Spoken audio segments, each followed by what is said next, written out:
Hello everyone, welcome to Hamska Academy. This is Jeshu Chira. Welcome you to Hamska Academy. So today we are going to learn about what are the key features of federalism. Let us learn about the key features of federalism in this video, which is very important topic for grade 10 students. You will definitely have one essay compulsory from this chapter. So let us learn that one in detail. Students, please get ready with your textbook. Have a pencil or a highlighter in your hand to highlight the key points. Let us get into the learning now. Federalism is our topic of learning today. Let us learn about the federalism. What are we going to learn in this chapter? The learning outcomes are: what is federalism? What are the federal provisions in our constitution, Indian constitution? The issues involved in the relation between the center and states. The special provisions for certain states having a distinct composition and historical features. The different tiers of federal structure in India. So we are going to learn about what is federalism, what are the provisions of Indian constitution related to federalism, and we'll be discussing about center states relations. What is a system that is known as unitary? If there is only one level of government or subunits that are subordinate to the central government, then that system is called unitary system. There will be only one level of government and there will be subunits or subordinates to that. The central government can pass an order to the provincial or the local governments. But in the federal system, the central government cannot order the states to do something.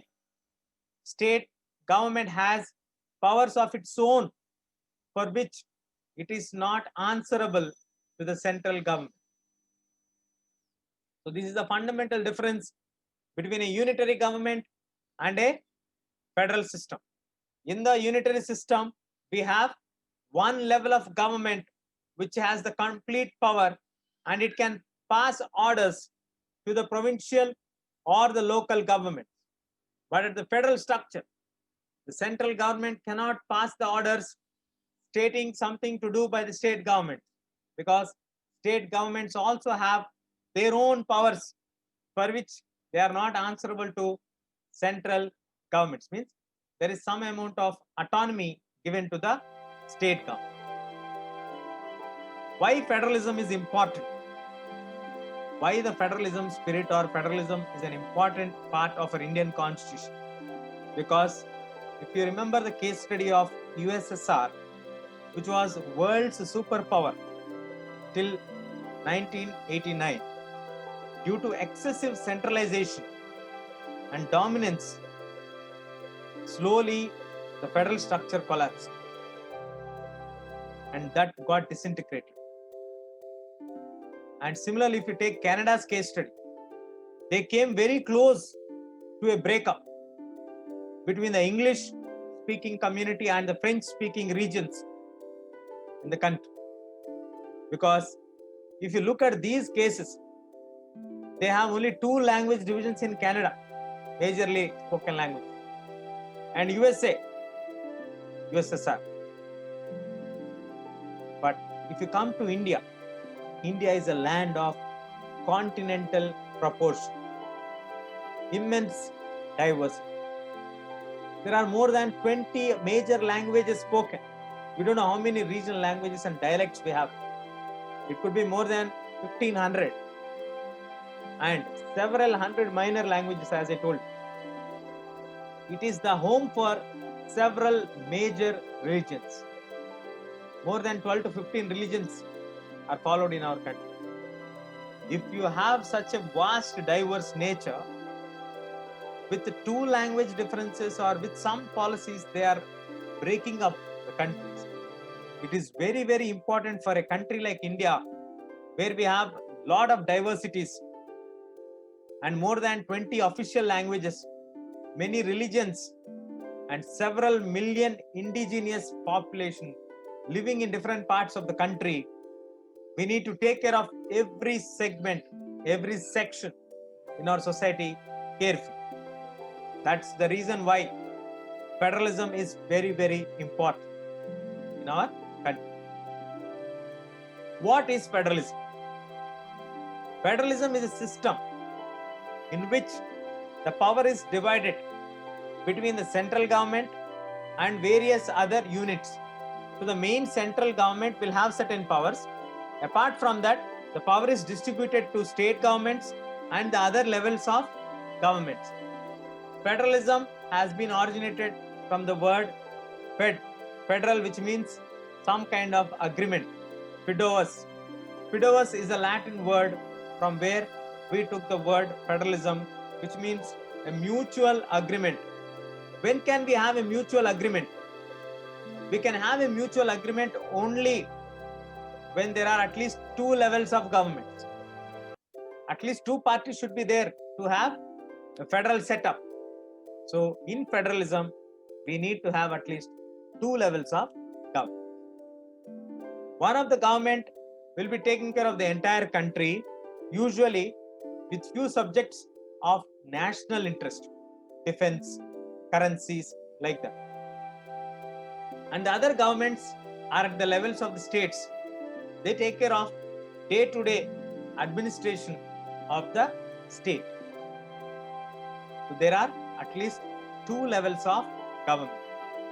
Both these levels of governments enjoy the power of independent nature because their powers are not given by central government to state governments. These powers are given by a written constitution. That's the reason why both the levels of governments are not subordinate to each other. They enjoy different areas of control and they have some amount of independent nature. Those are the key points about the federalism meaning.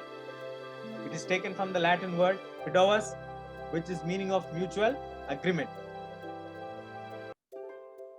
What are the key features of federalism?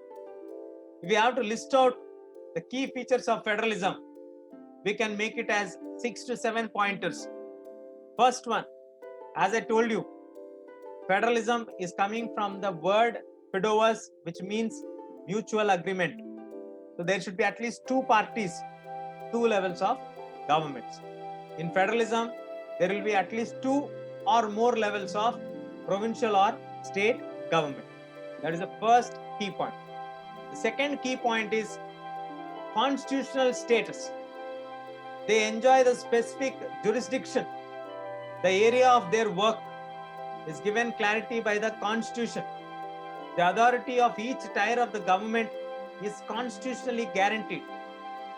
What areas the state government will look into, what areas the central government will look into, those are mentioned very clearly.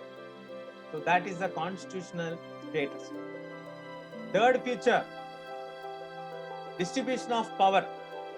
In federalism, the different tiers, the different levels of governments govern the same people, same citizens, but each tier has its own jurisdictions in specific matters.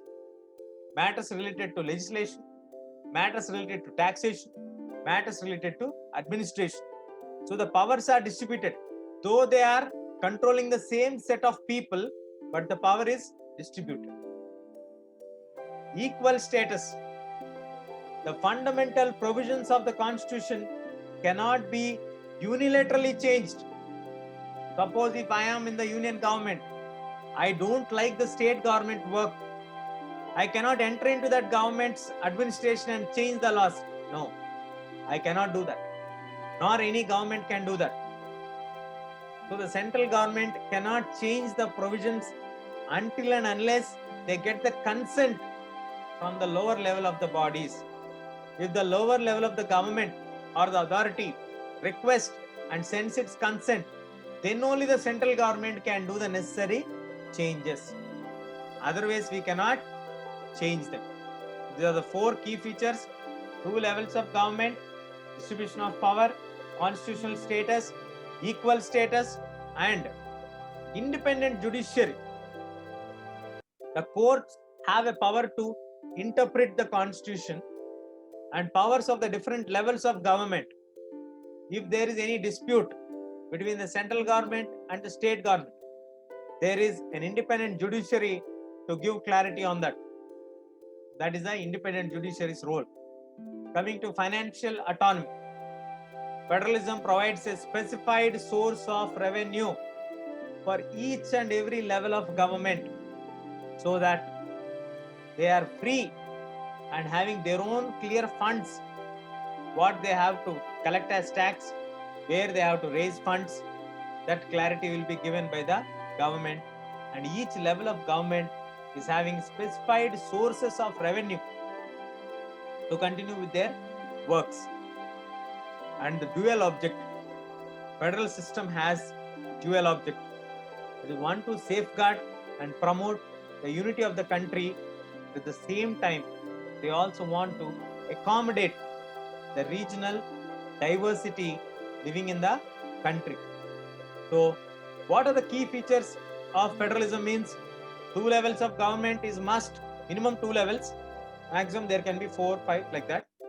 Distribution of powers in the legal structure, in the constitution it has to be clearly mentioned. Constitutional status, the jurisdiction also will be mentioned. Though they are governing the same population, they still have clear demarcation of the authorities, and no one level of government can unilaterally distribute or destroy the powers or reduce the powers of the other level of government until and unless they don't send their consent. There is an independent judiciary to look into the issues if there is any conflict between the two levels of the governments. Financial autonomy, the sources of the revenues are clearly mentioned for each level, and the main objective, the dual objective, is to safeguard and promote the unity of the country, at the same time to accommodate the regional diversity. Routes through which federations have been formed. What are the two kinds of routes or federations? We basically have two common or famous federations. One is coming together federation, one is holding together federation. So how many types of federations are there? Two types. One is coming together, second one is holding together.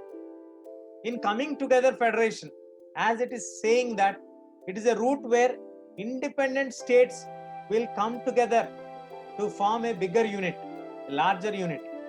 It tries to increase their security by pooling sovereignty and retaining their identity.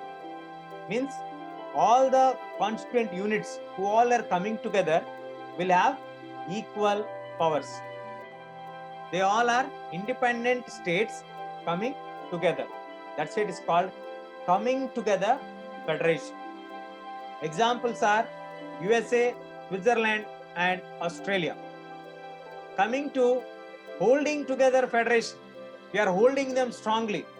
This is a second route of federation where large power or country decides to divide its powers between the constituent states and the national government. Here, they all are not having equal powers. The more powerful one is the central government.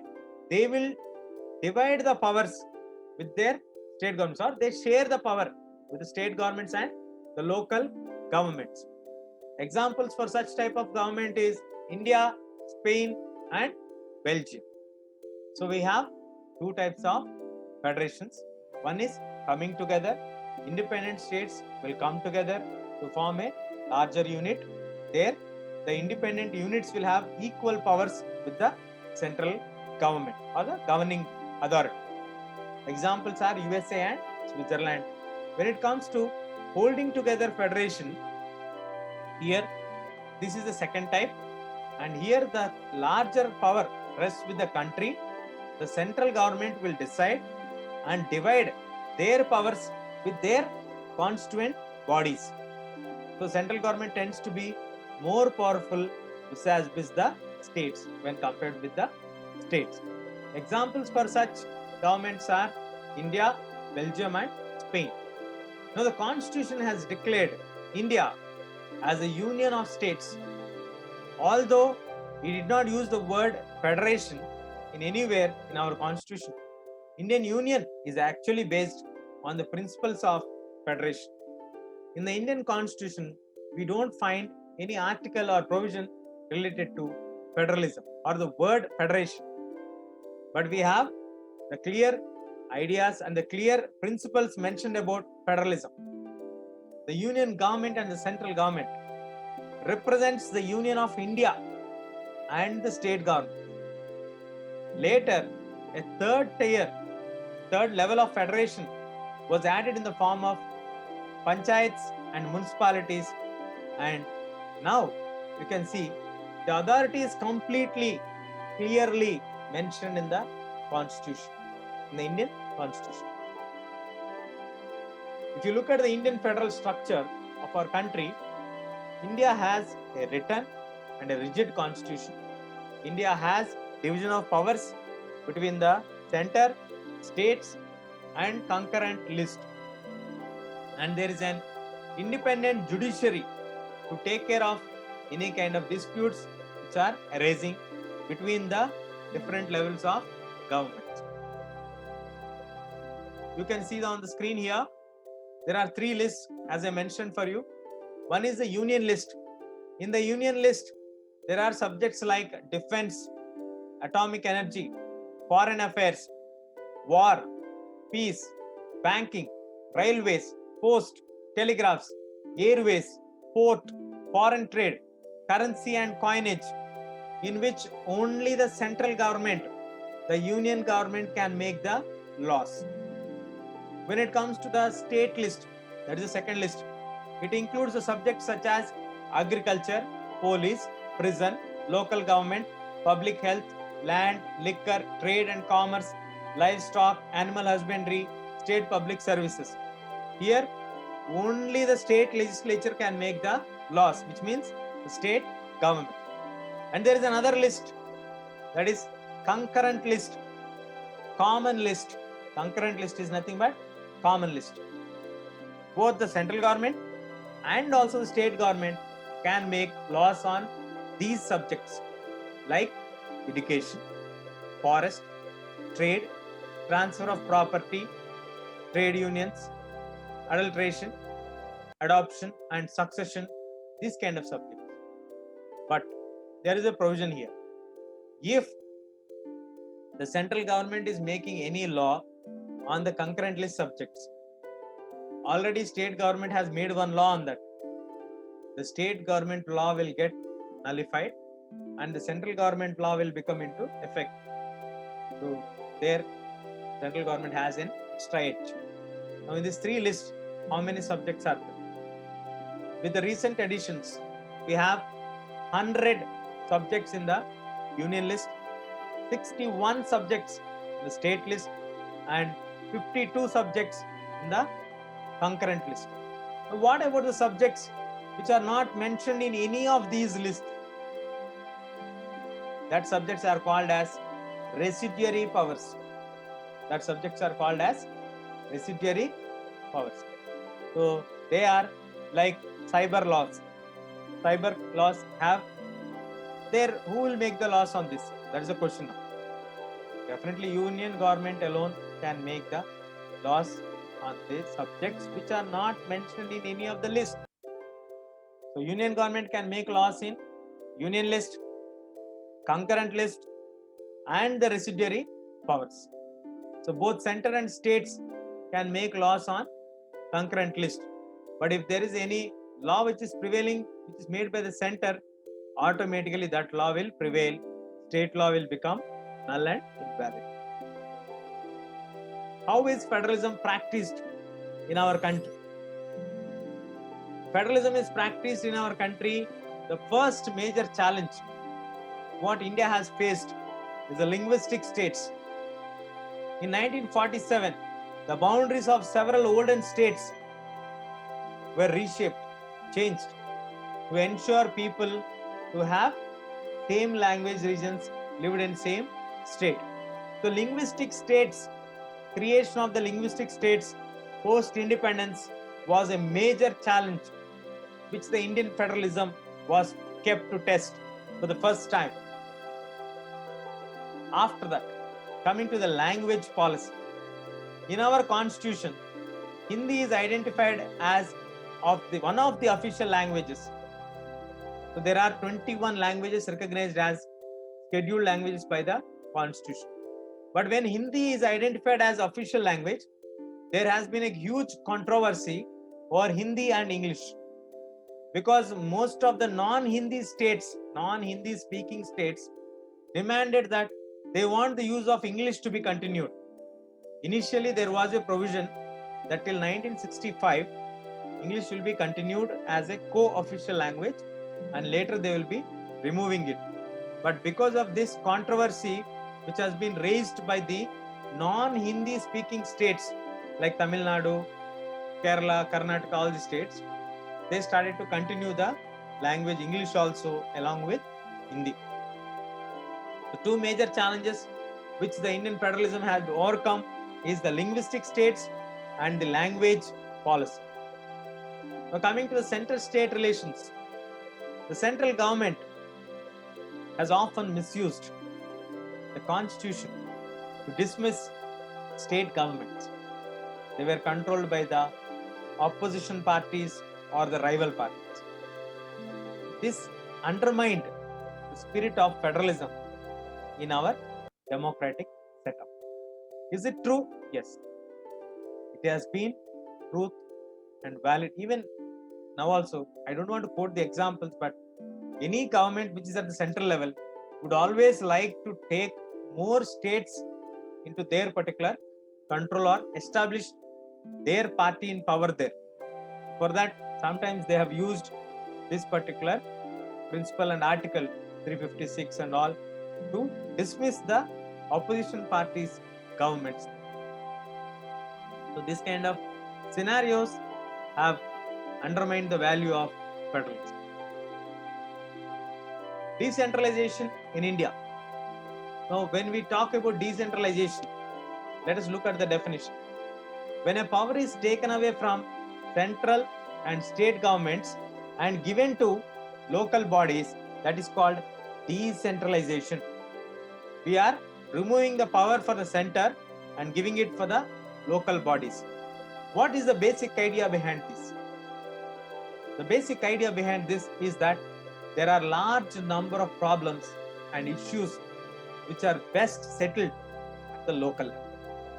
In order to solve a problem at the local level, we don't need a higher authority from Delhi to come here and address the concern. So local people can solve it better. That is the basic idea, because the local people will have the knowledge of their particular problems in the locality. People have better ideas whereon they can spend money and manage things more efficient. At the local level, it is possible for the people to directly participate in the decision making when you delegate the power to the local bodies. This helps to inculcate the habit of democratic participation, and the local governments is the best way to realize the important principle of democracy, namely the local self-government. So decentralization, the basic idea behind them is to solve the local problems by the local people only, involve the local people in democratic process, and the local government setup itself is an important principle of making democracy reach to the ground level. So that is the meaning and definition of decentralization in India. What are the attempts that are made to decentralize power in India? The major step was taken in 1992 to decentralize with the 73rd Amendment to give constitutional status to Panchayati Raj institutions in the year 1992. So it created a third level of federal structure. Apart from central government, state government, we also have the third level. The objective of this amendment was to make democracy more powerful and effectively by giving powers to the grassroots level units of self-government. This was the basic idea in getting the Decentralization Amendment Act. What are the salient features of this act? Key features: to provide a three-tier system of Panchayati Raj for all states having a population of over 20 lakhs. The states which have population more than 20 lakhs will definitely have a Panchayati Raj system. For the Panchayati Raj system, the elections have to be conducted for every 5 years. There are provisions for reservation of seats for SC, scheduled caste, scheduled tribe, and women, not less than 33% for women. To appoint a state finance commission to make recommendations to give the powers, especially related to the financial matters, to the panchayat. They also have provisions like to constitute DPC, District Planning Committee, to prepare a draft development plan for the district as a whole. So they have to have a proper planning, proper financial commission, then an independent institution called SEC, State Election Commission, to be created in the states to conduct panchayat elections as well as the municipal elections. And the state governments are required to share some powers and revenue with the local bodies. So with these features, they have empowered the local self-government, Panchayati Raj, in all the states which have more than 20 lakhs of population. When did this particular act come into effect? 73rd Constitutional Amendment in 1992. Panchayati Raj working at the local government or rural local bodies. Under the system, there are three-tier system of decentralization. The apex body at the district level is Jilla Parishad. It is followed by block level, the second level, that is Panchayat Samiti. The Panchayat Samitis are further brought down to Gram Panchayats as a third tier. So every village has a Gram Panchayat whose members are elected by the entire adult population of that particular village. That is the first basic unit, first level. That is the third level as per the top priority filling. And if few Gram Panchayats are joined together, they make it a block or a Panchayat Samiti. That is the second level. So there, the members of the representative bodies are elected by the Panchayat members in that area. So once the Gram Panchayat is elected, that Panchayat members will elect the Panchayat Samiti members or block level members. All the Panchayat Samitis in a district collectively make the Jilla Parishad. So like that, we have district level, mandal level or block level, and then we have the village level. This three-tier system of decentralization is the Panchayati Raj system. Every state has to share some powers and revenue with the local bodies. So at the village level, what do they do? At the Panchayat level, what do they do? At the district level, what do they do? So coming to the village level, it is a group of people in the village who have Gram Panchayat that will have a council consisting of a Panch or a president or Sarpanch. Then they are directly elected by the voters of the village. It is the decision-making body for the entire village. The body which emerges after winning the elections will become the decision-making body. The panchayats work under the overall supervision of Gram Sabha. All the voters in the village are its members. They meet at least twice or thrice in a year to approve the annual budget and to review the performance of Gram Panchayat. So all the members of the Gram Panchayat are its members. They will elect their leaders. They will have a council, which will be a decision-making body, and then they will meet, discuss, and plan the annual budget, and they will review and approve it by meeting twice or thrice in a year. Coming to Panchayat Samiti, at the district level, a few Gram Panchayats are grouped together to form Panchayat Samiti. Means a group of villages is called Samiti, that is Panchayat Samiti. The members of the representative bodies elect all the Panchayat members in that area. So from every Gram Panchayat, they will have members elected to Panchayat Samiti. And coming to the district level, all the Panchayat Samitis in the district together constitute for the Jilla Parishad. The most members of the Jilla Parishad are elected. So here again we have direct elections for Jilla Parishad membership. And also the members of Lok Sabha and MLAs of that particular district or some other officials of the district will become the ex officio members of the district level committee. They will become the ex officio members of the district committee. The Jilla Parishad chairman is the political head of Jilla Parishad. The district level, whoever is the chairman will be the head of the district. So we have this type of setup, the Panchayati Raj system. Coming to the urban administration. Coming to the urban areas, we have urban local bodies such as municipalities were set up in towns, and big cities are constitutes in municipal corporation. I think roughly more than 10 lakh population if we have, then we call it as a municipal corporation. Less than 10 lakhs, the town is called as municipality.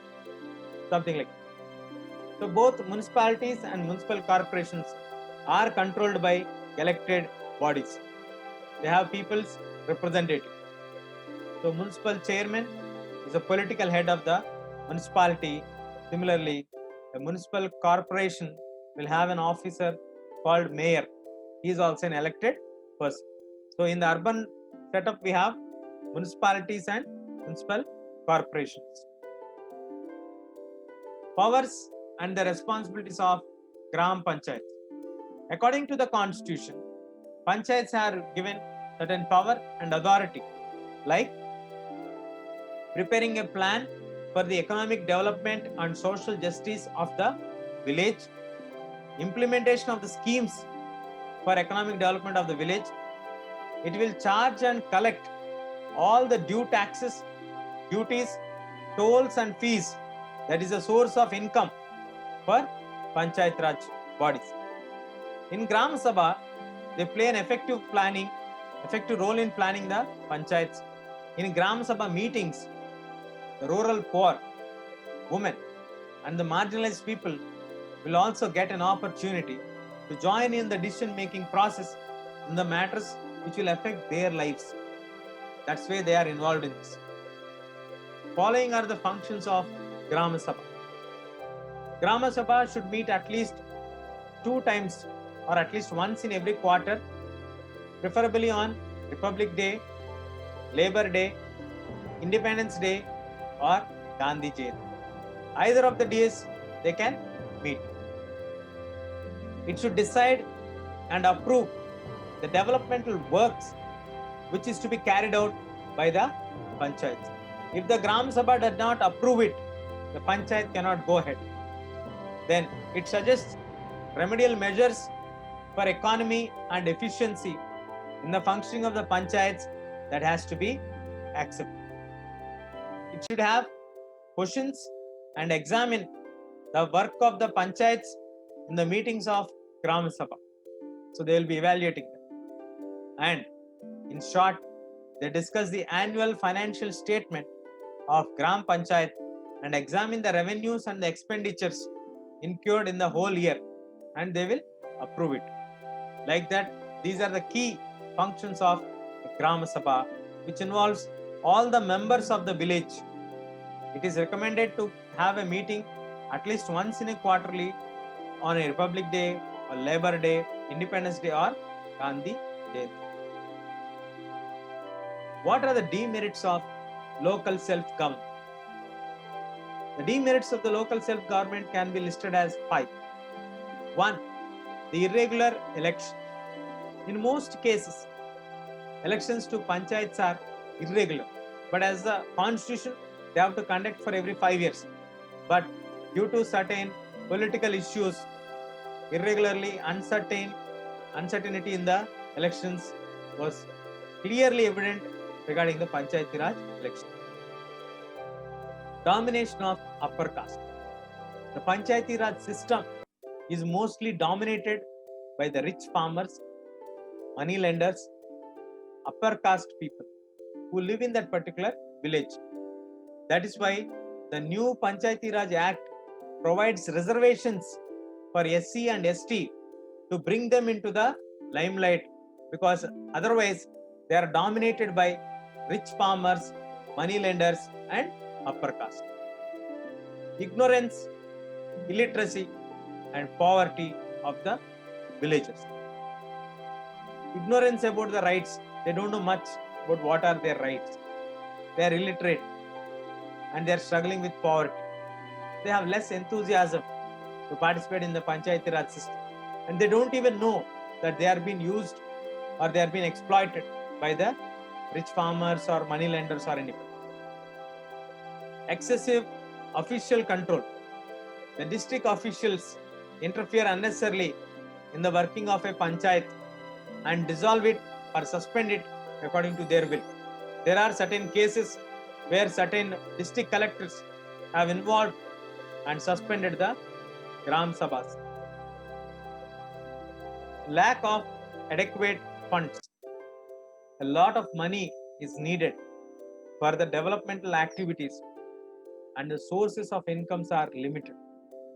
They don't get that income standardly stable. So that is the reason why it has ill functioning of Panchayati Raj system. These problems have to be sorted. People have to be created awareness. Regularly, the elections have to be held with the 5 years time limit. The upper caste people should be kept under restrictions that should not violate the rights of other people. I am not against the upper caste. I am not against anybody. But what I am saying is, we all have equal opportunity. That should be the awareness of the villagers. They should be taught about the basic rights. They should be given opportunities to learn and to come out of the poverty situation. The officials should not excessively control and suspend the Grama Sabha. Lack of adequate funds should be sorted by state governments giving more funds wherever it is needed so that this problem can be sorted.